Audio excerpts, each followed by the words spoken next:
Queremos falar nessa noite sobre a certeza que não podemos esquecer, tá bom? Então abra sua Bíblia, Romanos, capítulo 8, versículo 1.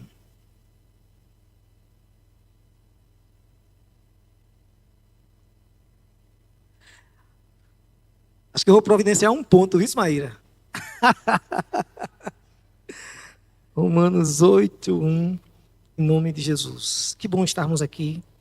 Tem algumas pessoas que nos visitam pela primeira, pela segunda vez. Que bom ter você aqui. Seja bem-vindo em nome de Jesus. Algumas pessoas estão conectadas aí em casa, participando desse culto conosco. Eu quero dizer para você que é maravilhoso ter você conosco. Prepare seu coração, porque certamente Deus tem algo muito especial para mim e para você. A minha versão é a NAA. Diz assim a palavra do Senhor. Agora, pois, já não existe nenhuma condenação para os que estão em Cristo Jesus. Vou repetir. Agora, pois, já não existe nenhuma condenação para os que estão em Cristo Jesus. Acho que eu vou repetir de novo para ver se alguém diz amém. Agora, pois, já não existe nenhuma condenação para os que estão em Cristo Jesus. Aleluia, Senhor, muito obrigado pela revelação da Tua palavra. Que nesta noite o Senhor abra a nossa mente, o nosso coração, e traga uma revelação pelo Teu Espírito Santo, à luz da Tua palavra, para a honra, glória e louvor do Teu nome, em nome de Jesus. Amém. 2 homens iam para a igreja. Os dois levavam Bíblias na mão. Os dois estavam bem vestidos. Qual dos dois era salvo? Essa não é uma resposta fácil. E na verdade, quem somos nós para julgar quem quer que seja?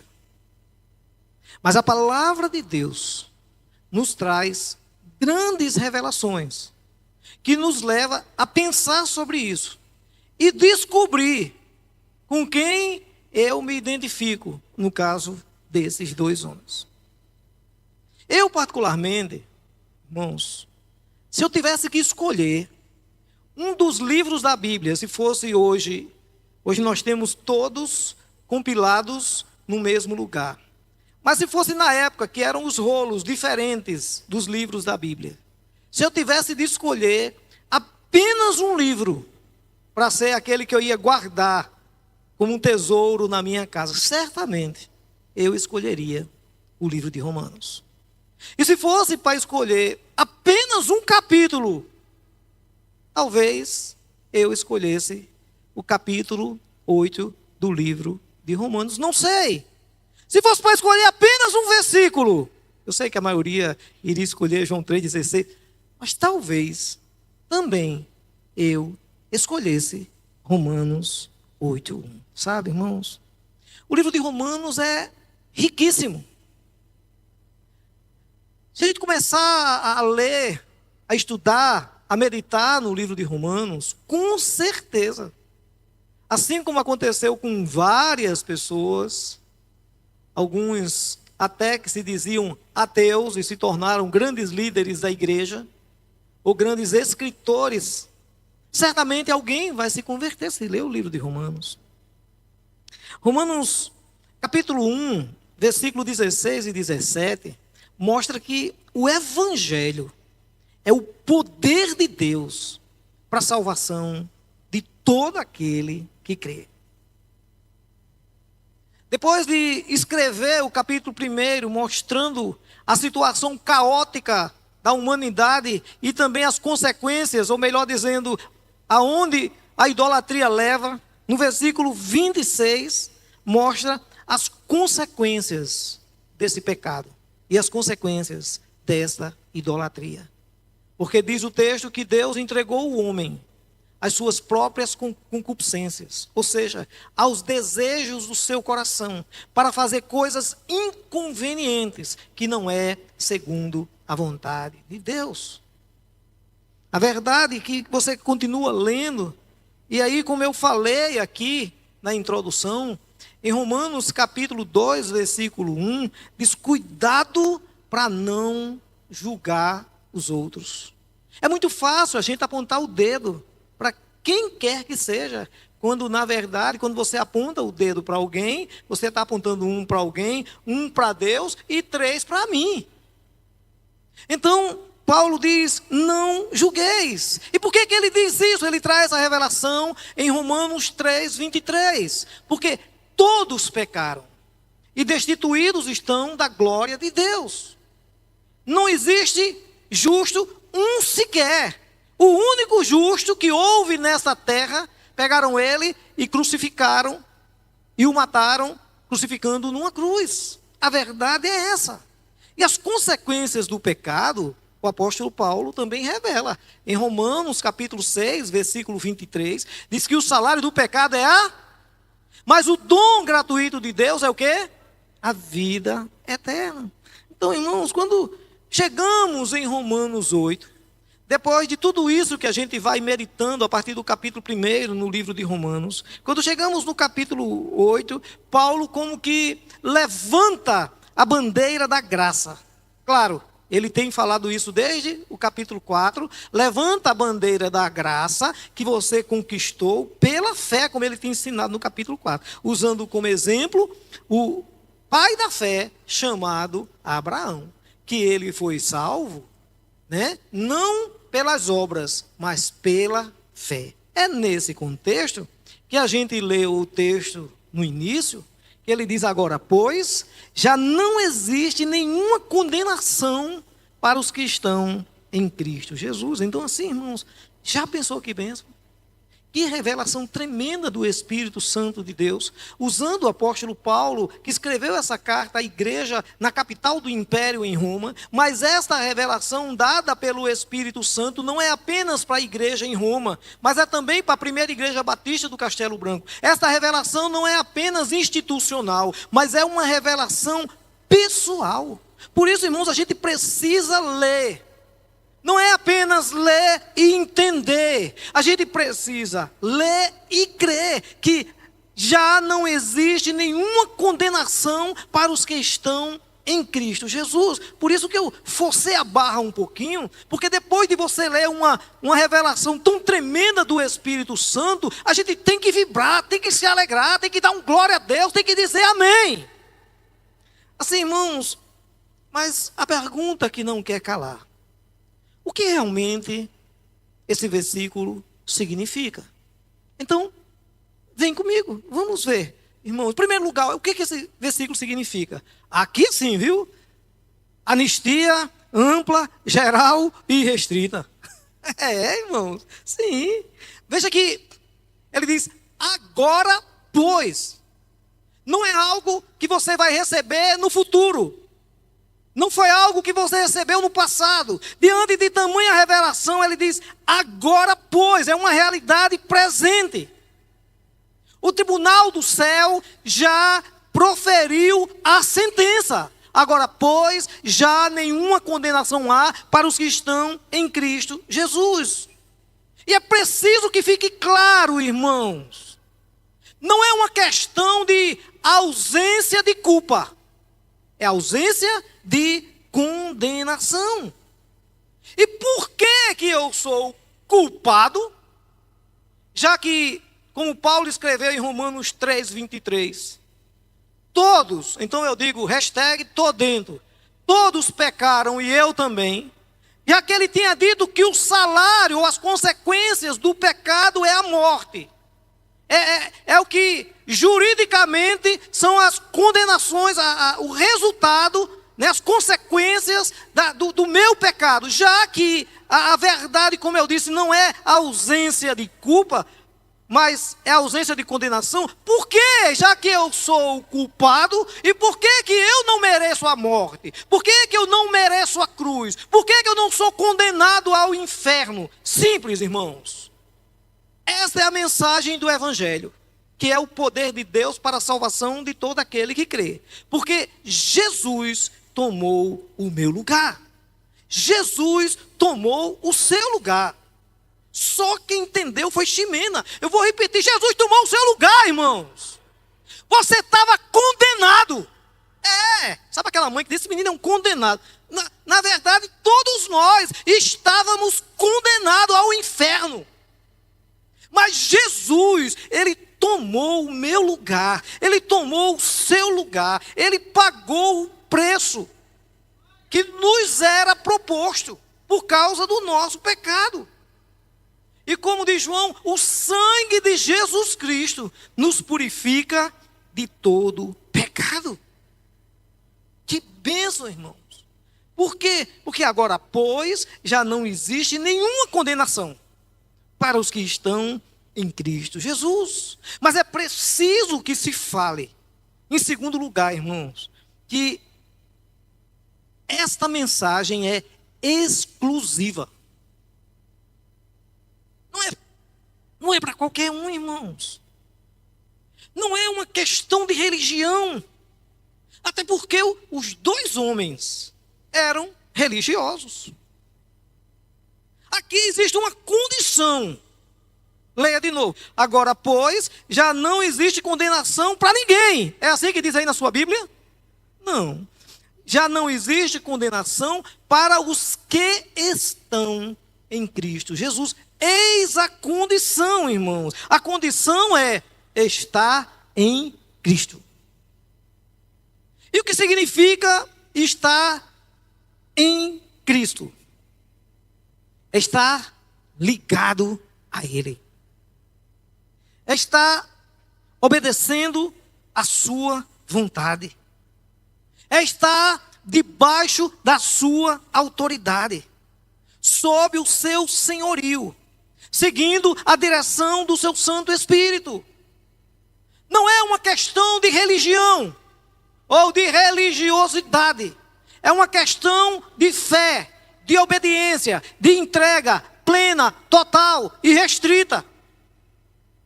Vale a pena, irmãos, a gente entender. E Paulo, quando escreve Romanos capítulo 8, ele deixa isso tão claro, irmãos. Vem comigo, versículo 2.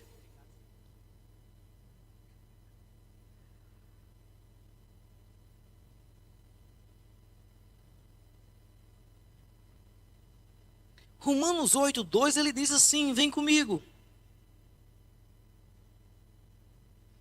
Porque a lei do Espírito da vida em Cristo Jesus livrou você da lei do pecado e da morte.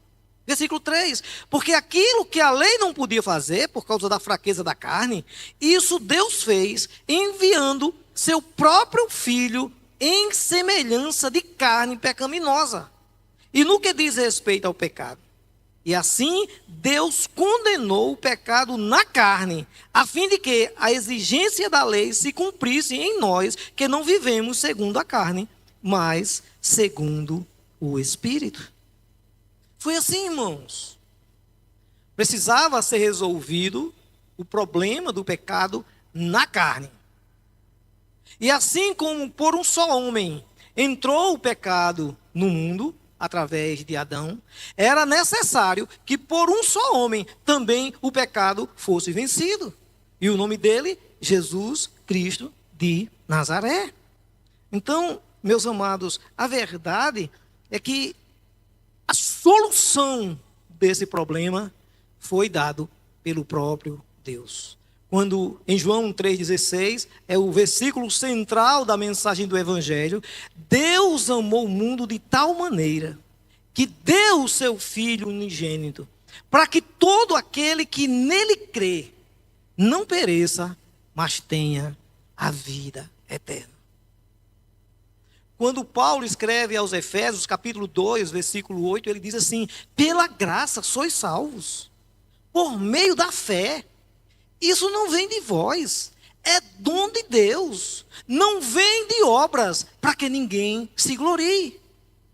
Não é o que você faz, é quem você é. Ah, irmãos, somos livres.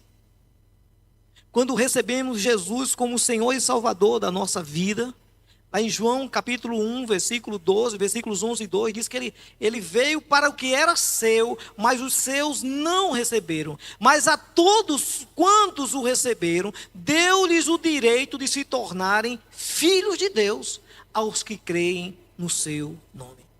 Esta é a mensagem do Evangelho.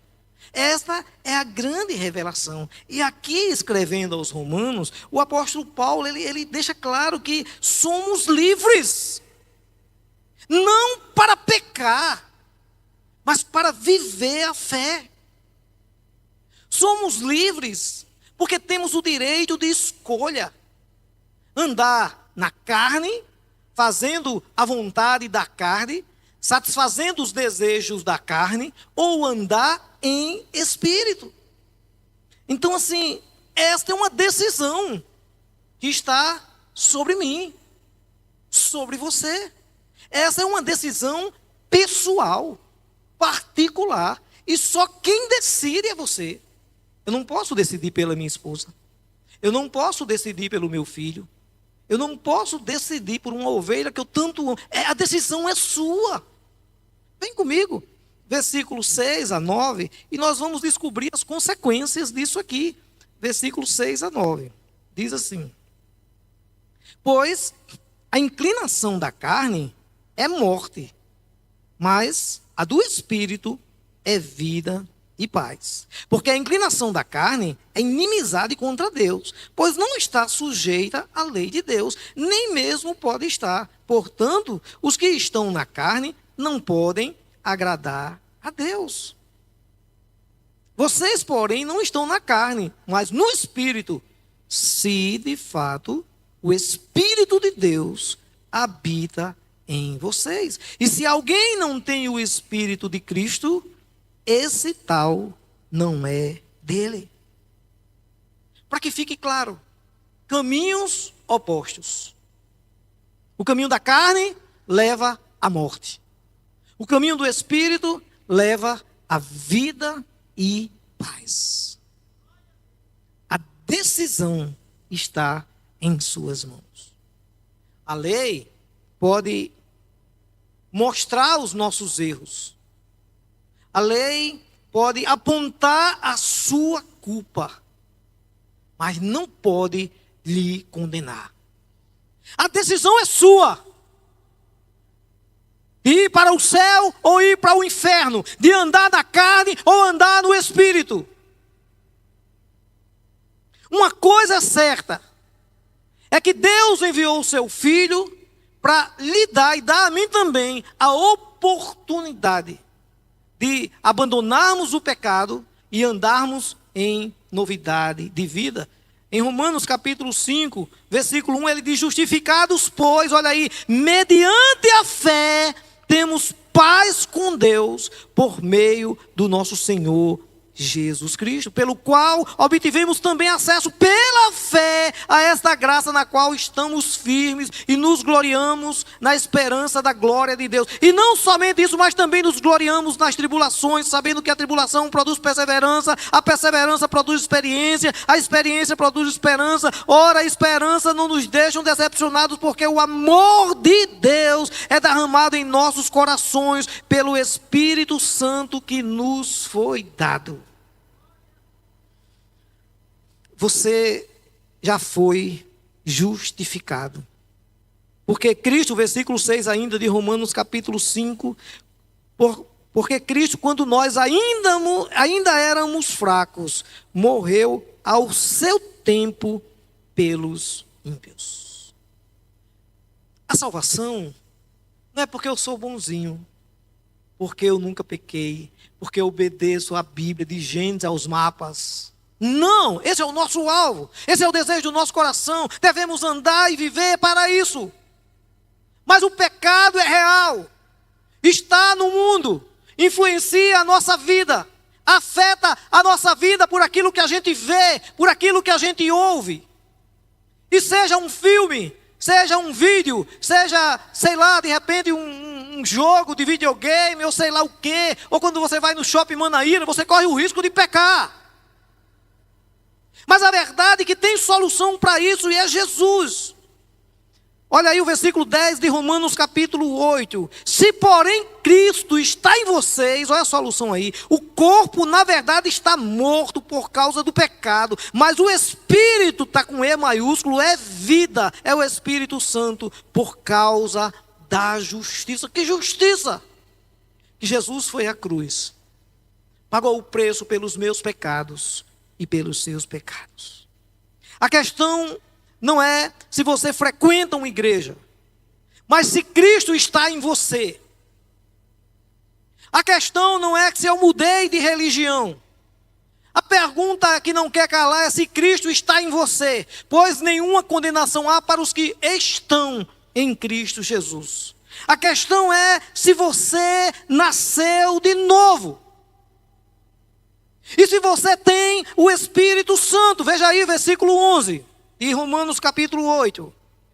Se em vocês habita o Espírito daquele que ressuscitou Jesus dentre os mortos, esse mesmo que ressuscitou Cristo dentre os mortos, vivificará também o corpo mortal de vocês, por meio do seu Espírito, com E maiúsculo, que é o Espírito Santo, que habita em vocês. Quando nós recebemos Jesus como Senhor e Salvador da nossa vida, lá em Efésios capítulo 1, versículo 13, diz que nós recebemos o selo da promessa, que é o Espírito Santo. Esse é o maior milagre da vida, porque o Espírito Santo vem morar, vem habitar na vida, na minha vida e na sua vida. E o Espírito Santo, quando vem morar em mim, morar em você, ele começa a trabalhar na nossa vida todos os dias. Não quer dizer que eu nunca pequei nesses 30 anos que eu sirvo ao Senhor. Não, eu pequei várias vezes. A diferença é que o Espírito Santo habitava em mim. E por isso, quando eu pequei, o Espírito Santo exerceu o seu ministério, porque diz a palavra do Senhor que ele veio para convencer o homem do pecado, da justiça e do juízo. E o Espírito Santo abriu os meus olhos e me mostrou o pecado e me levou aos pés da cruz para confessar o meu pecado, pedindo perdão ao Senhor e havendo a oportunidade de restauração. Você não estava aqui de manhã?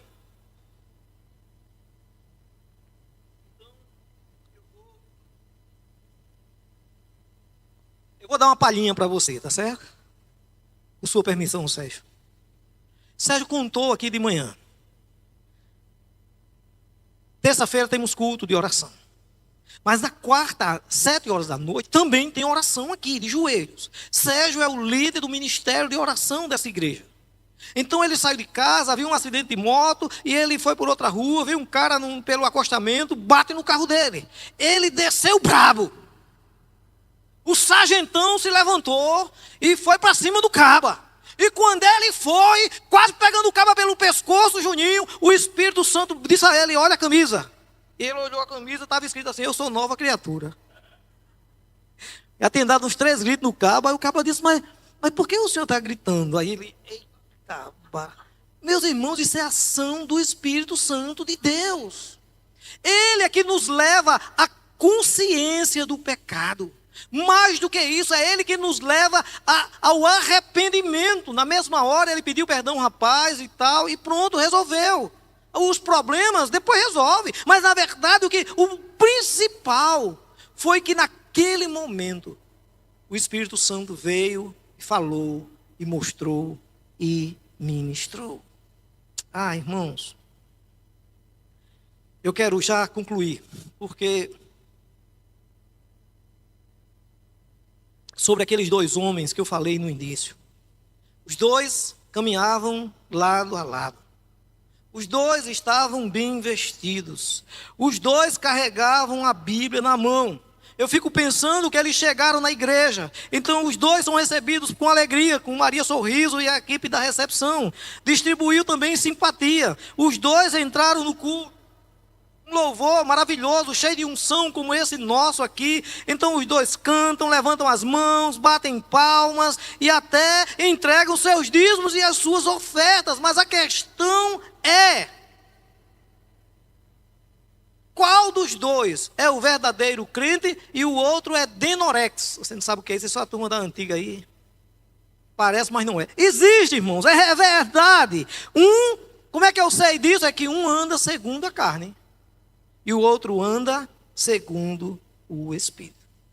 O que distingue um crente verdadeiro de um falso crente não é a aparência, Não é a Bíblia ou o tamanho da Bíblia, não. O que realmente faz a diferença é a presença do Espírito Santo na vida. Vem comigo, Romanos 8, versículos 12 a 14. Assim, pois, irmãos, somos devedores não à carne, como se estivéssemos obrigados a viver segundo a carne. Porque se vocês viverem segundo a carne, caminhando para a morte, mas se pelo Espírito mortificarem os efeitos do corpo ou da carne, certamente viverão. Pois todos que são guiados pelo Espírito de Deus são filhos de Deus. Versículo 15, porque vocês não receberam o espírito de escravidão para viverem outra vez atemorizados, mas receberam o espírito de adoção.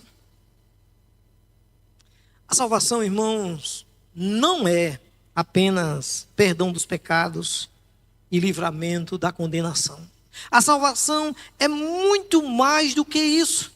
Olha aí o versículo 16, o próprio Espírito, é o Espírito Santo, confirma ao nosso espírito que somos filhos de Deus. E se somos filhos, somos também herdeiros, herdeiros de Deus, co-herdeiros de Cristo, e se com Ele sofremos, para que também com Ele sejamos glorificados. Deixa eu dizer uma coisa para vocês. O pastor não tem como saber se aqueles dois crentes que entraram aqui, quem é crente verdadeiro ou quem é crente de Norex. Parece, mas não é. Né? Na verdade, a esposa, ela suspeita. Os filhos mais ou menos desconfiam. O pastor não tem como saber. Os irmãos da recepção não têm nem ideia. E as pessoas na rua não têm como julgar aqueles dois crentões que vêm com a Bíblia na mão para a igreja. Mas a verdade, tem alguém que sabe. E esse alguém é você. Essa pessoa sabe, é você. E nesta noite que nós estamos diante da mesa do Senhor, nós somos confrontados com essa bênção, irmãos. Nenhuma condenação né?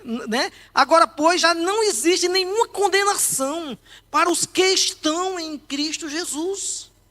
Então, estar em Cristo Jesus é estar ligado a Ele. Então, só é crente verdadeiro aquele que nasceu de novo. Que não anda segundo a carne, mas segundo o Espírito. E quando peca, se arrepende dos seus pecados, pede perdão. E aquele que confessa e deixa alcançará a misericórdia. Mas também não pode brincar com as coisas de Deus. Porque aquele que confessa e deixa alcançará a misericórdia. Mas não dá para viver uma vida de pecado, de iniquidade, de mentira, de engano, de engodo. Ei, fala sério. Se você tem mais prazer nas coisas do mundo do que nas coisas de Deus, precisa repensar a sua fé. Se você acha que a religião salva, ou que por ser membro da primeira igreja batista do Castelo Branco, vai pegar carona com o pastor, você pode estar muito enganado. O pastor não sabe nem se vai. Mas assim, estou brincando, irmãos, é claro que eu sei, porque o Espírito Santo, a gente leu, confirma com o meu espírito que eu sou filho de Deus. E eu sei, tenho certeza, e você precisa ter também, que você nasceu de novo. Então, se você fica olhando para trás, cuidado com o que aconteceu com a mulher de Ló. Eu passei um videozinho aqui das crianças. Cuidado, se não vira uma estátua de sal. Fica congelado, vira uma pedra morta, sem o Espírito. É o crente carnal. Esta é a verdade, irmãos. Então, nesse momento eu convido o Ministério de Louvor. Nós vamos cantar uma música. E nós vamos adorar. Na verdade é Maninho, Kátia e Caio. Nós vamos cantar uma música que é apenas a revelação do que nós já trouxemos à luz da palavra de Deus. Enquanto a gente canta e louva, a gente adora, a gente ministra essa palavra de forma profética, como disse Andresa, a gente tem a oportunidade também de nos preparar para o momento da ceia que vamos participar daqui a pouco. Então, vamos adorar ao Senhor.